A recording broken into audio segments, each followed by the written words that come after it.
अब आपको सीधे लिए चलते हैं परीक्षा पे चर्चा कार्यक्रम का दूसरा सत्र। सुनते हैं प्रधानमंत्री मोदी क्या कह रहे हैं। इस बार परीक्षा पे चर्चा कुछ अलग है, कुछ खास है।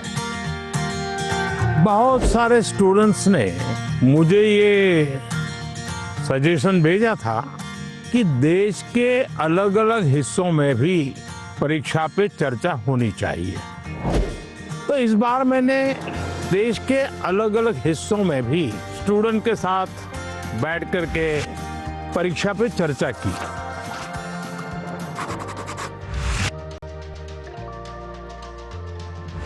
इस स्पेशल एपिसोड में आप यही देखने जा रहे हैं। तो सबसे पहले चलते हैं तमिलनाडु के कोयम्बटूर।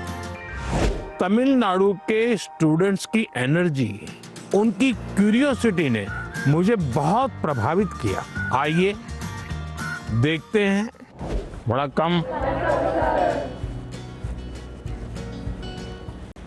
तो आप लोगों को कुछ खाने पीने को मिला कि नहीं? क्या मिला? नहीं, हमें घर से लेके आए थे। I couldn't believe my eyes when I saw him. First, I had expected like a dynamic, dramatic entry because he is the prime minister after all. But it was very simple, humble and down to earth. वो जब अंदर आए बस like goosebumps आने लग गए. It was really great. ऐसा है कि मैं कई वर्षों से 10th और 12th के जो बच्चे हैं उनसे बातचीत करता रहता हूँ परीक्षा पे चर्चा। और मैं बातचीत करता हूँ कुछ सीखने के लिए। मेरे लिए बहुत बड़ा ये सीखने का कार्यक्रम होता है, ये सिखाने का कार्यक्रम नहीं। तो मैं आज तमिलनाडु के नौजवानों को इसलिए मिल रहा हूँ कि मुझे कुछ सीखना है। तो आप में से अगर कोई कुछ बातें करना चाहते हो, अपनी बात बताना चाहते हो, मुझे सुनना है। कौन शुरू करेगा?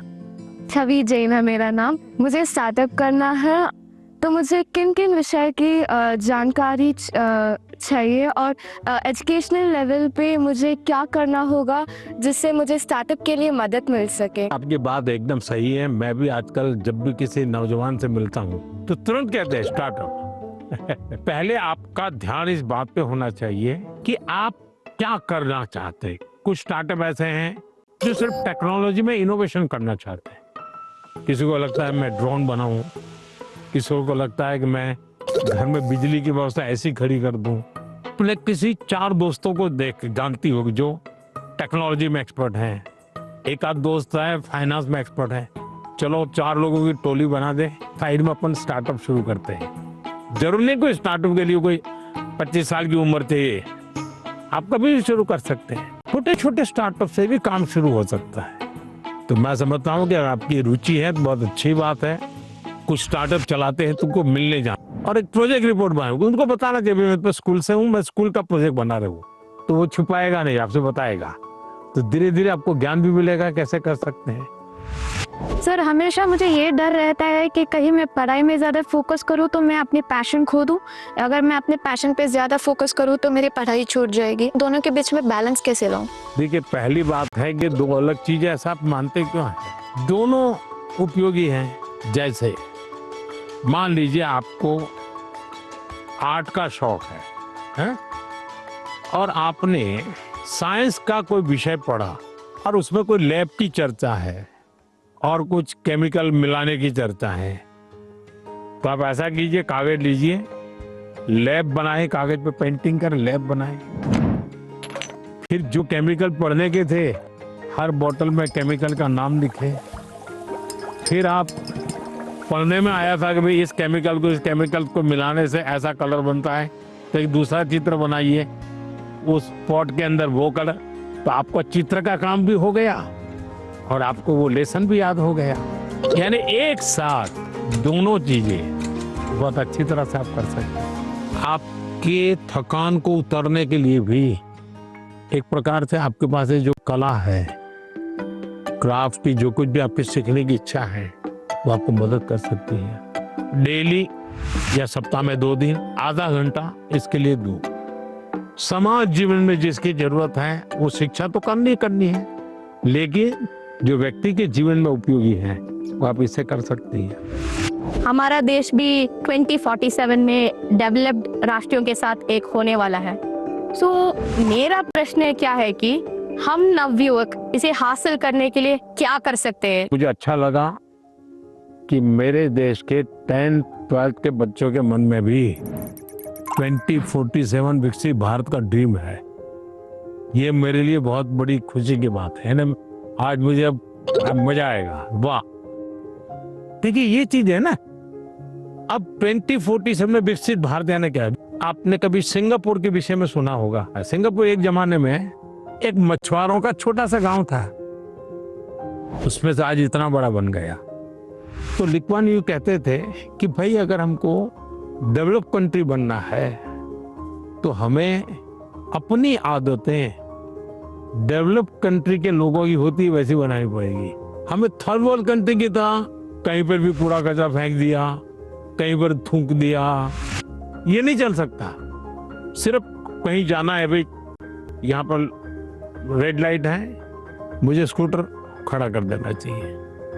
अब छोटी सी चीज है कि भाई हम परिवार में तय करेंगे कि हमारे घर में खाने के बाहर कुछ भी जूठा नहीं छोड़ेंगे।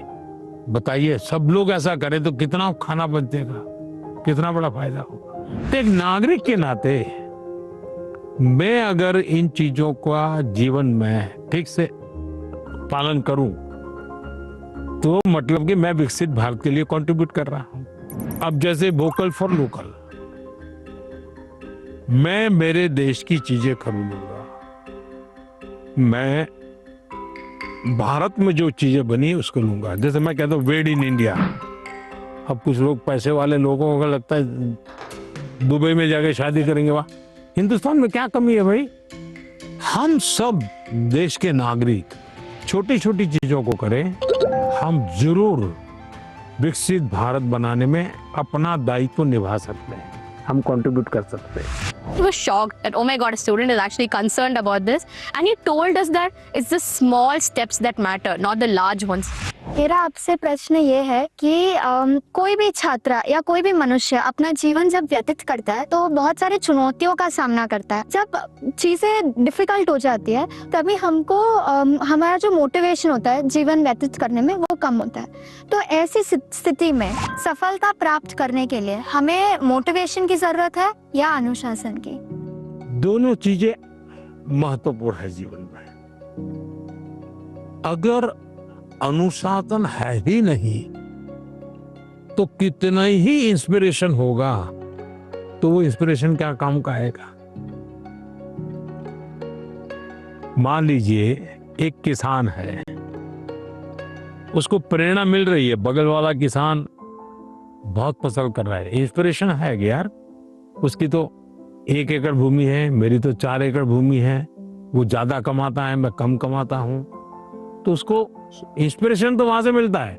लेकिन ये बारिश के पहले जोतना चाहिए, वो सोचना नहीं, देखेंगे अब हफ्ते के बाद करेंगे। अगर खेत जोतेगा नहीं और बारिश आ गई फिर वो कुछ भी करे, उसकी तो हालत खराब ही रहेगी। तो उसके अंदर वो डिसिप्लिन नहीं था, इंस्पिरेशन था कि मैं उसकी जितनी कमाई करूं, लेकिन डिसिप्लिन नहीं थी। भाई मुझे इस समय के पहले खेत जोत के रखना चाहिए, बीज की जरूरत है ला करके रखना चाहिए, बीज को तैयार करने का काम करना चाहिए, तो डिसिप्लिन नहीं था।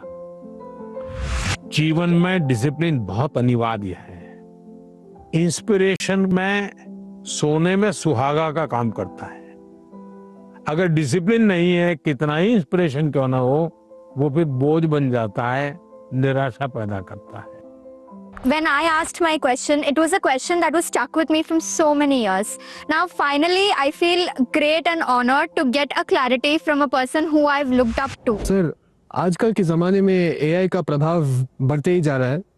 हम देख सकते हैं कि कई कंपनियों में इंसान नहीं बल्कि AI एम्प्लॉयज़ भी होते हैं।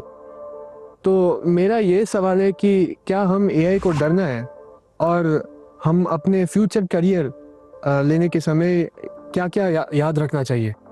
देखिए, हर युग में जब भी कोई नई टेक्नोलॉजी चर्चा होती है, कंप्यूटर आया तो चर्चा हो रही, क्या हो जाएगा, सब तो ये हर युग की ये चर्चा का विषय रहा है। हमें किसी चीज से डरना नहीं चाहिए।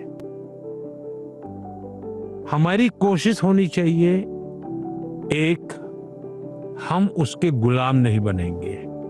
मैं अपने जीवन में मैं ही निर्णायक रहूंगा, वो मेरा मालिक नहीं बनेगा। जैसे कुछ बच्चों का है, मोबाइल उनका मालिक बन गया।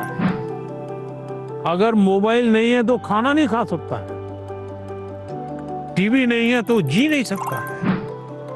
मतलब ये आप उसके गुलाम बन गए। मैं गुलाम नहीं बनूंगा। एक बार मन में ये पक्का कर, हर टेक्नोलॉजी का हम ज्यादा उपयोग कर सकते हैं। अगर मैं एआई को पूछूं मुझे ये किताब कहाँ से मिलेगी, कौन सी है, इस विषय पे अच्छी किताब कौन सी है, हो सकता है वो गाइड करे, आपको ये काम आएगा। लेकिन तुम कहोगे मैं ही पढ़ूंगा, तुम ही मुझे बता दो अंदर क्या है, तो फिर गड़बड़। और हमेशा ही नेचर ऑफ जॉब बदलेगा।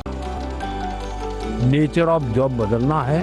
और पहले भी जब बैलगाड़ी में लोग जाते थे तो एक प्रकार का जॉब था, अब वो हवाई जहाज में जाने लगा तो बहुत कुछ बदल गया, लेकिन जीवन तो चलता रहा। तो मैं समझता हूँ हमने टेक्नोलॉजी को समझना होगा, खुद का विस्तार करना होगा, उसमें उस टेक्नोलॉजी की ताकत को जोड़ना होगा, हमारे कामों में वैल्यू एडिशन करें। अगर ये होता है तो मैं पक्का मानता हूं कि कितने ही उत्तम से उत्तम टेक्नोलॉजी क्यों ना है, हमें उपयोग होने ही वाली है, हमें डरने की जरूरत नहीं है। I never believed I would be the one to be chosen to have such a gracious occasion with our Prime Minister. It was a really great experience. I am completely overwhelmed and it felt surreal. It felt like a family more than a prime minister. साथियों, कोयम्बटूर के हमारे युवा साथी पढ़ाई के साथ साथ AI, startup और फ्यूचर की टेक्नोलॉजी को लेकर बहुत जागरूक है। और मैं कह सकता हूं यही तो है युवा भारत की युवा सोच, जो विकसित भारत 2047 के संकल्प को नीत नई मजबूती दे रही है।